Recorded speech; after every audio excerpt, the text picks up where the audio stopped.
धैर्य गर्न सक्नुपर्छ। मेहनतको फल र समस्याको हल एक न एक दिन अवश्य आउनेछ। तर धैर्यता भएन भने न तपाईँले गरेको मेहनतको फल नै प्राप्त हुन्छ, न जीवनमा आइपर्ने कुनै समस्याको हल नै प्राप्त हुन्छ। सबैको लागि समय लाग्छ।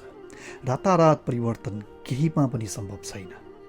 केही पाउनको लागि, केही बन्नको लागि र केही हुनको लागि मेहनत अवश्य चाहिन्छ। र मेहनतले मात्रै पुग्दैन। त्यो मेहनतको फल प्राप्त गर्नको लागि, त्यो फल प्राप्त हुनुन्जेलसम्मको लागि धैर्यता चाहिन्छ। र जीवनमा समस्या पनि त्यस्तै हो। समस्या आउँछ, जहाँ जीवन छ त्यहाँ समस्या सधैँ रहिरहन्छ। तर समस्याको समाधान नहुने भन्ने कुरै हुँदैन। हरेक समस्याको समाधान छ, तर त्यो समस्याको समाधान प्राप्त हुने बेलासम्म, त्यो प्राप्त हुनको लागि केही न केही धैर्यता पनि अवश्य पनि चाहिन्छ। जब हामी धैर्यता गुमाउँछौँ नि, तब न परिश्रमको फल प्राप्त गर्छौँ, न कुनै समस्याको हल नै प्राप्त गर्न सक्छौँ।